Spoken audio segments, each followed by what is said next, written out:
Standing out of 9 people.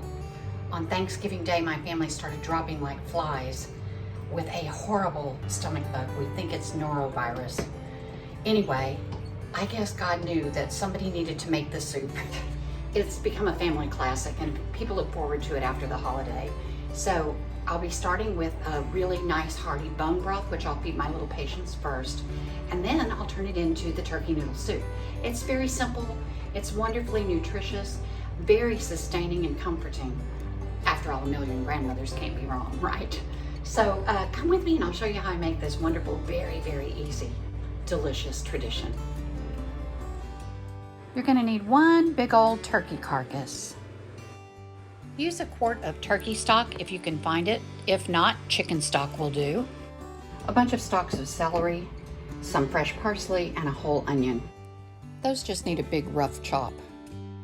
Put everything in your stock pot and start the fire at medium-high until you have a good little boil.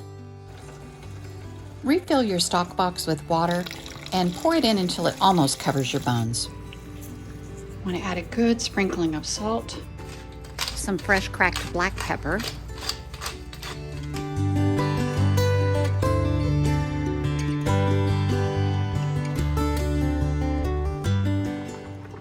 then I'm going to reduce it to a simmer and put a lid on it and let it just go for a couple of hours to extract every bit of goodness out of those bones.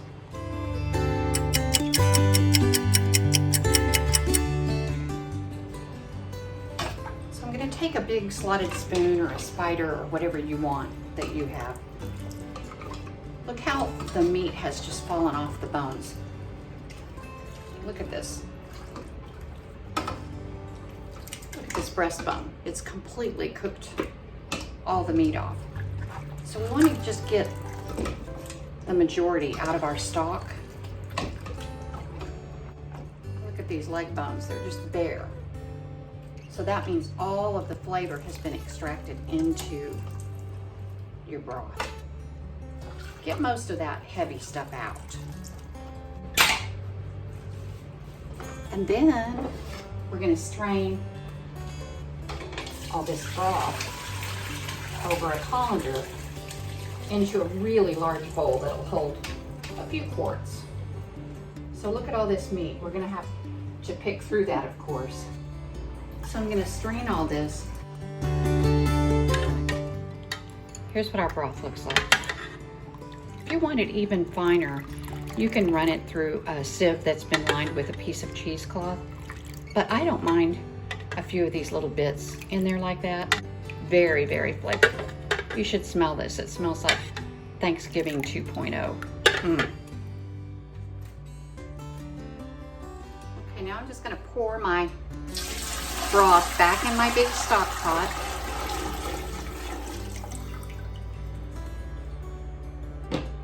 And while that was rendering all of the flavor out of the bones, I did chop up some more celery and carrot.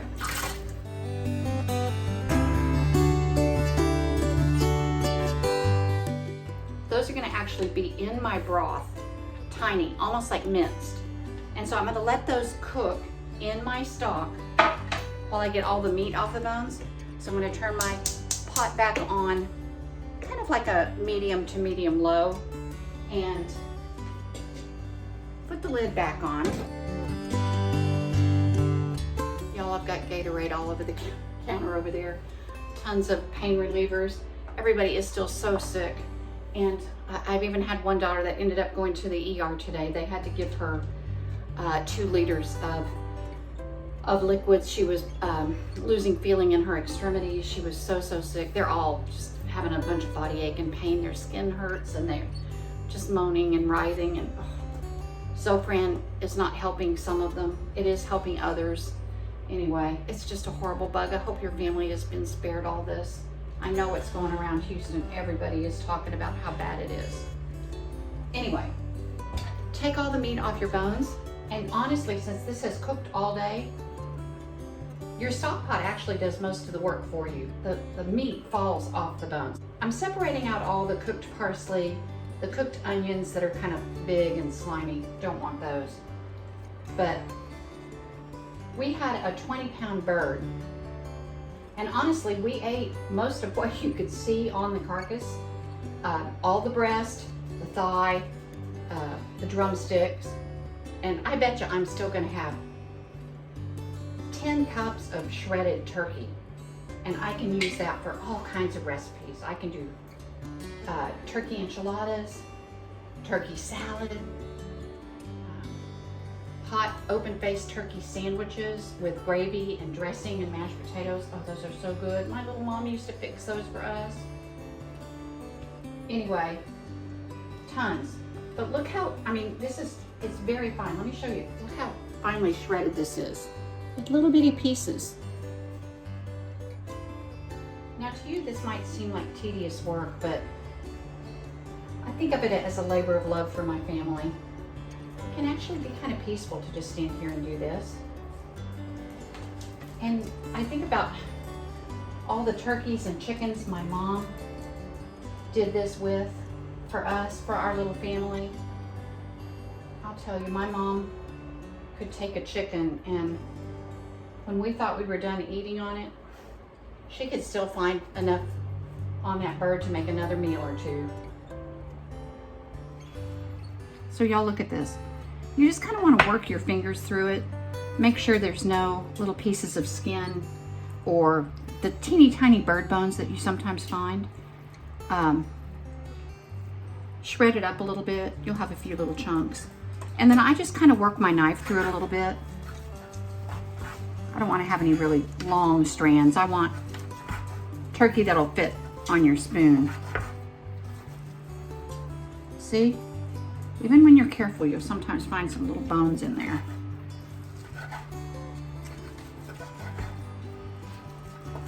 This is a lot of turkey, so never throw away your carcass. This is like wonderful deliciousness. Every year when I fix a turkey, I wonder why I don't do it more than just once a year. It's such an economical meal. And then, you know, you can eat probably 3 or 4 times off of one bird. Very, very reasonable. Look at all this meat, tons. And this is after we had our main meal, and I sliced all the remaining large pieces of meat off for sandwiches for the next day. This is all just stuff that was in the nooks and crannies and would have gotten tossed if you threw away your buns. Okay, almost done. So the carrots and the celery have cooked down. It's been about 20 minutes. Now I'm going to use some frozen egg noodles. Depending on what your family likes, these are the frozen kind of party egg noodles. They're going to double in size after you put them in. I've used everything from fettuccine if I want a wide noodle. You can use little curly egg noodles, dry pasta egg noodles. You can use really thin angel hair if you want it little skinny noodles like in Campbell's chicken noodle soup. Occasionally I will make these from scratch. My grandma Titus taught me how to do that, so I will, one of these days I'll show you guys how to do that. It's a really super cool recipe. But today, in the interest of time and illness, I'm just going to the freezer. So we're gonna put the lid back on that. So after about 15 minutes, maybe 20 minutes, we wanna add 3 or 4 cups of turkey meat.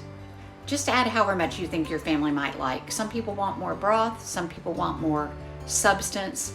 So just do it to your own liking. I put a little parsley in, and then I saved some to just kind of garnish the top of each bowl afterward. I'm